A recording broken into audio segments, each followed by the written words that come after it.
યોગી નથી, યતિ નથી, ઈશ્વર નથી, અવતાર નથી, પણ સાક્ષાત પુરુષોત્તમ પોતે જ છે. નીલકંઠ વર્ણિની શ્યામ અને કિશોર મૂર્તિએ કામણ કર્યા. રાણીને પુત્રની ખોટ હતી. સાક્ષાત પરમાત્મા જ તેની આ ખોટ પૂરવા આવ્યા છે તેવો તેને ભાવ થયો. રાજાએ વર્ણિન્દ્ર ભગવાનનો હાથ પકડી ઘોડા ઉપરથી ધીમેથી ઉતાર્યા અને મહેલમાં લઈ ગયા.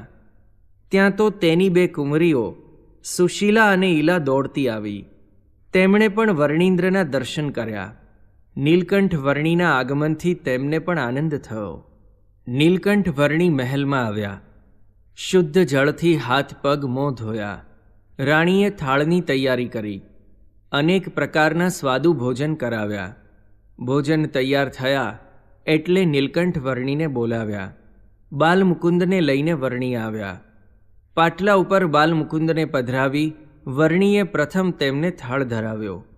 પછી થાળમાંની બધી સામગ્રી તેમના પાત્રમાં લઈ તેમાં પાણી નાખી જમી ગયા. સાક્ષાત અક્ષરપતિ પુરુષોત્તમ પોતાને ઘેર જમ્યા, તેથી રાજા અને રાણી અતિ કૃતાર્થ થઈ ગયા. પણ રાણીને લોભ લાગ્યો કે વર્ણિન્દ્રને અહીં જ રાખવા, ક્યાંય જવા દેવા નહીં, તેમને રાજ્ય સોંપી દેવું, સુશીલા અને ઈલાને તેમની સાથે પરણાવી દેવી. આવા અનેક સંકલ્પો તેના અંતરમાં ઉઠવા લાગ્યા. રાજા અને રાણીના પૂર્વના અતિ બલિષ્ઠ સંસ્કારના યોગથી જ નીલકંઠ વર્ણિ તેમના મહેલમાં રહ્યા. વન વિચરણના આટલા સમયમાં તેઓ ક્યાંય વસ્તીમાં ગયા ન હતા. છતાં આ રાજાનું આમંત્રણ તેમણે તરત જ સ્વીકારી લીધું. રાજા અને રાણીના આ મહદભાગ્ય કહેવાય. રાણીનો સંકલ્પ વર્ણિ જાણતા હતા, પરંતુ વર્ણિના સ્વભાવને કોણ ઓળખી શકતું હતું?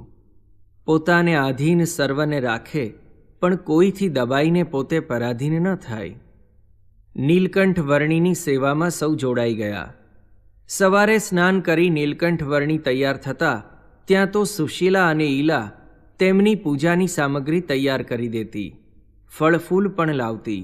નૈવેદ્ય માટે મેવા લાવીને નીલકંઠ વર્ણિ પાસે મૂકતી. નીલકંઠ વર્ણિ પૂજા કરી ઠાકોરજીને નૈવેદ્ય ધરાવી તેમને પ્રસાદ વહેંચી દેતા. પોતે બહુ સૂક્ષ્મ જમતા. જમવા સમયે પણ સુશીલા અને ઈલા હાજર જ રહેતી. નીલકંઠને પ્રેમથી જમાડતી. તેમની જમવાની અલૌકિક રીતથી સૌ મુગ્ધ બની જતા. નીલકંઠ વર્ણિ ક્યારેક ક્યારેક પોતાના ચરિત્રોની વાતો પણ કહેતા, ક્યારેક ભૂત ભવિષ્યની વાતો કરતા. સૌએ તેમની વાણીનું પાન કરવું ગમતું. રાજા રાણી તેમને જમાડીને પછી જ જમતા.